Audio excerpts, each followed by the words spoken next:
guided by the wards, so if LFY want to fight this, full well knowing what's going to happen. Oh, wow. Monkey King's just going in, wants to steal the bounty rate. If anything, we have a fight, though. Doc fights up for the fight right here, trying to get the first blood. No, he's not going to get it, though. Somebody who fell first right there. I want to say it was actually Pudge going down first. Super credit for the kill. And then in return, Monet takes out Dogfight. So 1 for 1, and Monet's actually going to drop as well. Super gets a double kill on the Disruptor. How about that? That's so huge. Like, the Swarm level 1 completely wins them that fight. I don't think LFY expected it at all. And now this aggro tri lane is off to a really, really good start. Pushing anything with their Monkey King at the moment is kind of making me worried. They had like really strong lanes, and I think that was a really big timing for them. Because LFY's cores are all somewhat weak for the first few minutes. You can argue that Jug isn't. They see Weaver here. I mean, he might be dead, actually. Central Ward scouting him out initially. He thought he was fine with the Shikuchi. He's going to barely be out of range, though. He will survive. Now Monkey King in the background. Super gets a kill onto Pudge, and they're going to get the kill on a Crystal Maiden as well. The spin, however, gets a turn kill on a Monkey King. Ends up being a 2 for 1, however, in favor of iG.Vitality. And that all started with Paparazzi getting on last hits and that sniper doing damage to you. Like, maybe you won't notice that Clarity Potion slowly moving next to you. Top lane, by the way, Paparazzi. Here comes a Primal Spring, though.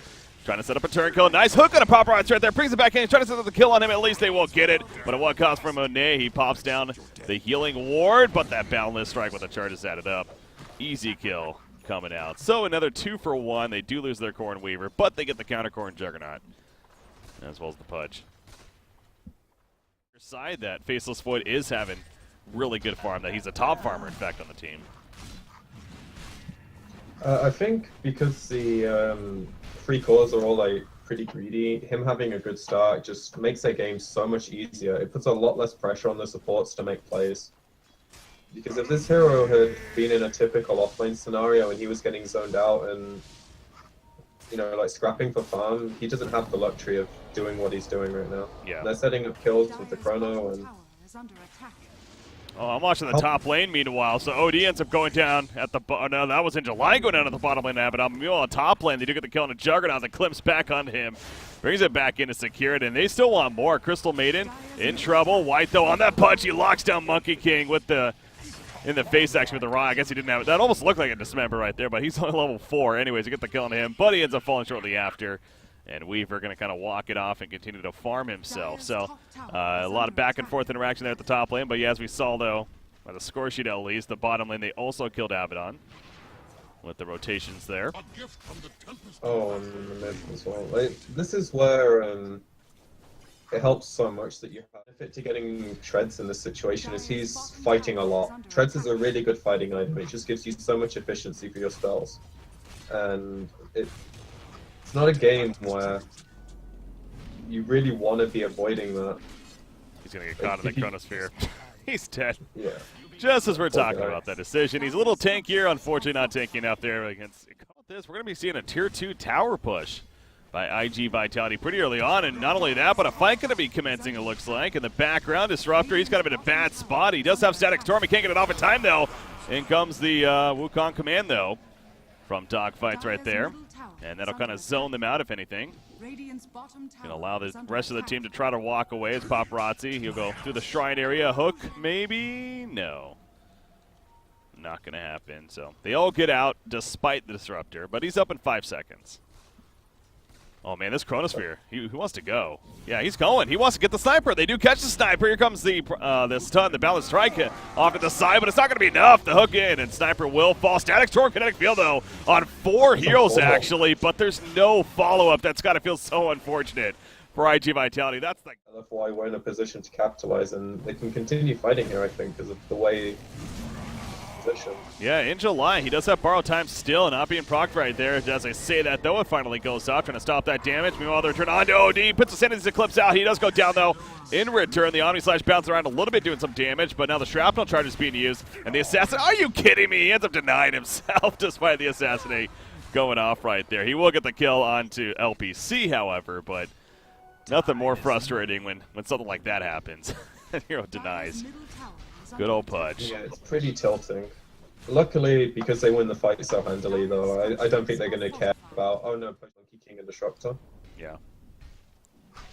like you're just stronger early, so you want to use it. And they're continuing to attempt to. Oh, that was awkward. The Faceless Void, he got glimpsed back, kinda. Static Storm is going to somewhat hit the kinetic field, missing, but not enough lockdown, though. He's able to leap away. Freezing Field in the background going to be canceled, though. And now Jixing still on the run. He's somehow still alive throughout all this. Another runaway right there and a heal up, and he will be fine. And there's the counter kill onto Monkey King. Now, Crystal Maiden did get picked off, meanwhile. Faceless Void, though, he has another time lock, worst case scenario. In the background, White is picked off, however, by Cicada. Looks like the shrapnel charge is doing him in. Information for you throughout the jungle and whatnot, and so you want to have heroes that are looking to be active as a result of that and trying to be a part. Meanwhile, speaking of being active, there's an active hook on Disruptor. He gets pulled in, and they take him out pretty easily, so a little too active. So YOLO this game. Like, he's going way. Of Lads, which seems a little more typical, but Drums has been getting a couple of buffs recently, and decided to go that route instead. And now he does have the Radiance queued up too, by the way. As Omni Slash on him. He doesn't have Borrowed Time. They know this. And that's a kill. What a find there by Monet. Playing the Juggernaut. That was such a good sequence. Outside of Chrono, they still want to be in your face, right? So you can see why he picks it up. Oh, they're in the face. This Disruptor again continues to be in the face of the enemy. Out comes the Wukong's command, though. Crystal Maiden may end up falling himself. The Static Storm doing a lot of work, but not enough. Locked in again. Faceless Void. Able to time walk away. OD chase now imprisonment. They catch somebody back here. That would be the Monkey King. He's put down. That Wukong's command. They'll continue to work. There's White with the defensive hook right there. The Assassinate coming out. Oh, but the glimpse back in, though. And OD, he's going to put himself under yet again. He'll manage to survive. In the background, we got Faceless Void chasing down Disruptor and going to finish him off as he time walks in. What's going on up here? Abaddon, he's trying to just run away meanwhile. And that's the two supports going down for the side of iG.Vitality. So, yeah, again, a case of these supports, especially Disruptor, not afraid to be so offensive. Bottom lane, Weaver going at it with Juggernaut. He did use his time-lapse right there. But Juggernaut will actually deny the tower in the process. As Cicada's picked off at the top lane now. Meanwhile, the Chronosphere was used. And now the CM is in major problems. And so is the Jug. Juggernaut spinning away. Nice hook on a Weaver, though. Gets the kill onto him. Monet trying to live. Not going to happen, however, but at what cost for Abaddon? And now it's his turn to possibly fall. Pops that Borrowed Time. Going to stop attacking. A, they weren't all there when the spells got dropped, and B, OD's getting big, healing wards becoming a huge factor now, and this Pudge is absolutely destroying them with these hooks. Like, yeah. I think LFY are just in a position now where they can snowball the game if they don't get huge by a shrine. Right as you say that, yeah, both OD and Pudge actually go down, and fighting at a shrine always going to available. Roche is down, so there's no like subsequent objective. Well, the objective kill the Disruptor. Being accomplished here by LFY, at least that's the game plan. Wukong's command coming out there in the back up on dogfights. Paparazzi, he's up here. He still has that Aegis on him. Just remember locking him down. That might go off right here. He's out of mana, so maybe not the worst deal ever. He wants to die, but they kill Pudge instead, and Faceless Void goes away. So, yeah, they don't want to kill him. They don't want to proc that. Oh, there we go. Never mind. Sandy's Eclipse is used, and that just guarantees the Aegis use. So I thought that was actually going to be a good game plan there from LFY, but then Super had other plans as he decides to finish him off and pop the Aegis. Now, actually, Faceless was also picked off over here with no buyback currently. So Monet, he's going to hold his own. Borrowed Time activated. Abaddon will run away, but the Assassinate being channeled. Boom, shakalaka. Double kill on Cicada. Picked up right there, and Juggernaut does have a buyback, but without that Faceless for 30 seconds. This could be at least a tier 3. Yeah, they want a tower or a buyback. Oh my god, the I sniper, think they can man. quite feasibly get both. Especially when they're like they do not know what they're doing right now. Yeah, it seems all sporadic, but I guess that's been the theme of the series, let alone this game especially. White, he gets the dismember, gets the kill on Abaddon, but it comes at a cost right there. Omnislash bouncing around. A lot of targets to bounce to. Cicada, though, he took a brunt of that damage right there, and he ends up falling in the long run. That's a nice bounty as well for Monet, about 920 bonus gold for him. So not too You get away from someone, it's a joke. I guess so. He's going to survive. I mean, he's dead, he's but delaying he's buying time. Yeah. Yeah, this is the most useful thing he can do right now. Well, they get him in the end. They didn't even get the tier 3, did they? Wow. A strong fighting item. Yeah. When the Jug picked it up first item last game, I was kind of like, I'm not convinced. But he got a lot of work done just by using this Purge. And you don't feel like you're wasting the charges either, no? Oh, Weaver caught middle lane. Sanity's Eclipse. They were using That's everything, huge. but that's a dead Weaver for 70 seconds. No buyback. They're also going to get Disruptor on top of this. He throws out the Static Storm. Wukong's command in the background, so maybe not going to get Disruptor. Now, Wukong's command really zoning them out right here. Still enough damage, however, in the end. As Sniper from a distance trying to do plenty himself, but Abaddon's now kind of locked down. He's by himself. Of course, Borrowed Time is going to be activated right there, but he's still alone, and he doesn't really have the best getaway right here. He's going to die, isn't he? Yeah, Sniper's doing what he can from a distance, but he also doesn't have a buyback. So, oh man, this game, just as we're saying, and I mean, the stats reflected that iG.Vitality all of a sudden is in a really good spot. Then these catches happen. Weaver, no buyback. And the Swarm coming out. He's running for the bug, so, but he can't run from the glimpse. Going to be brought back. He has a blade mail to stall a little bit. And a straight, you're right, Yules. His team's not even moving. Like, his boy's farming a camp, and I mean, they have no chrono, so it's understandable. They just it's like, no, we're not going to do anything stupid. We're going to hopefully not lose Roche due to this. This is what the smoke's for, and they got a DD on the jug, so it's about as good a time as he's any. going in, baby. Double damage. Rune going for the quick kill. He gets glimpsed. No, the man style, yes. He's going to be pulled back right there. But now the jump in from Juggernaut spinning on top. Rocha still plenty alive, but Monet, he is dropping like it's hot. He will go down. No buyback for him. They also get the kill on a Crystal Mania who thought freezing field in the midst of everyone would be a smart idea. That's not going to work too well. Monkey King picked up on the other side. Hurricane Pike away from Super. He realized he has to fight things. I'm taking you with me, bitch. Sanity's Eclipse will do just that, so at least gets the turn kill as he goes down to Assassinate. That's not going to be enough damage, and he does have a Shrine to be able to pop right there. White, meanwhile, in the midst of everyone, he is tanky target, as he's shown several times so far, so it's him and the Faceless. They want to make a play right here, and the Weaver almost gets caught. One auto attack away. The Time Walk in the wrong spot. The Sentry Ward not going to hit as a result, and Weaver will escape, and now the Dilation on Disruptor. Going to run him down, but there's that glimpse, and going to be able to Time Walk right back in, though. And this Disruptor, he does have kinetic field, maybe. Try to even stall more, but no, the blocks of the illusion, and they finally find him to secure the kill. Well, I think I said it before, but another chaotic fight in this game. That's not too bad for LFY, though, because they don't lose for Roche, which is the big bit of miscommunication. Yeah. Just meant it was harder for them. But they have chrono for the second engagement, and all the heroes are up in a huge hook. Oh my god, that hook. Perfect target as well. And then there's the ultimate, and no, the Aegis was picked up by Paparazzi, but the Chronosphere locking them down. However, the nice counterplay, Faceless Void forced to go out. There's a Wukong's command. Again, trying to zone them out. OD in the background, pops that new Shiva's of his, puts himself under with the imprisonment. Paparazzi now standing toe-to-toe with the Faceless, but there's a Time Walk away in July.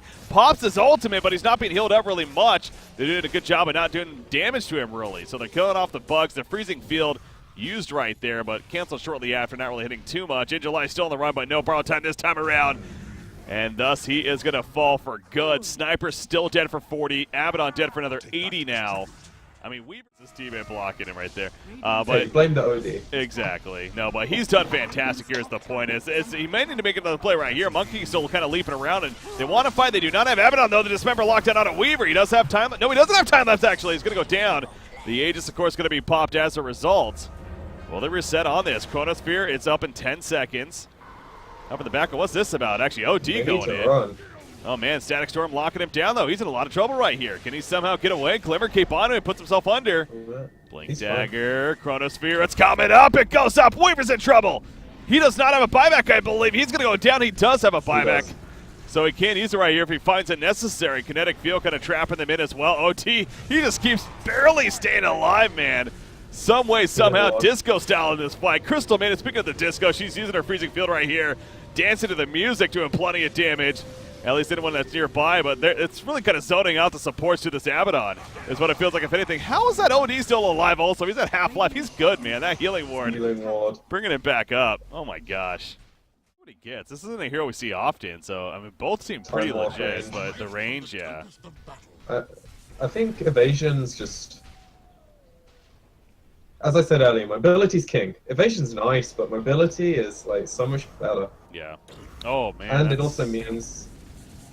Well, that's initiation right there to kill Disruptor, at least, really quickly. Dismember in the background on Monkey King. OD putting the auto attack to help finish him off with those arcane orbs. And they also catch the Weaver, who does not have a buyback for 100 seconds, by the way.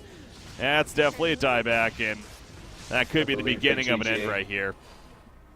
As Abaddon, The sniper's also dead. he'll live. The sniper also dead. Yeah, he's gonna. Oh, force tap over the left side into the Eclipse. Hits. Not for the kill though. He's gonna try to hide. They don't have Oh detection. no, they don't have detection. Their cores are absolute monsters. And then they have one of the best heroes in the game as a 4-position support to back them up. Oh, Faceless Foot's caught. He's gonna go down. Yeah, he could have. I mean, he has no buyback either. No, and so you know, as I was just mentioning, man. I mean, as I said, they can do this. You know, they can make the game more entertaining for us viewers. Dismember. Didn't steal. And July though pops a borrowed time.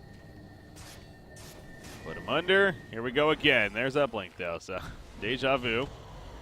Yeah, he needs time. Chronosphere, he hits a couple, he hits 4 heroes actually, they ran into a sniper sitting with a distance Eclipse though, going off, Weaver's gonna stay there this time, Sakata's sitting in the fountain, he's putting in a lot of damage though, but nobody's able to buy back, Monkey King did I guess, after he shortly died right there, but that Chronosphere, I mean sure he had a little bit of help with them walking into it, but nice one to finish it off, and there we go, officially the GG's gonna be called, and there's a troll hook to finish it off, from White right there. Yeah, I like to kind of look at games like this and think about who got the MVP, and I think you could argue Pudge was actually the MVP that game. He really did have a lot of big hooks throughout that game. So I would agree. If you're gonna name one player, he probably made the most impact. But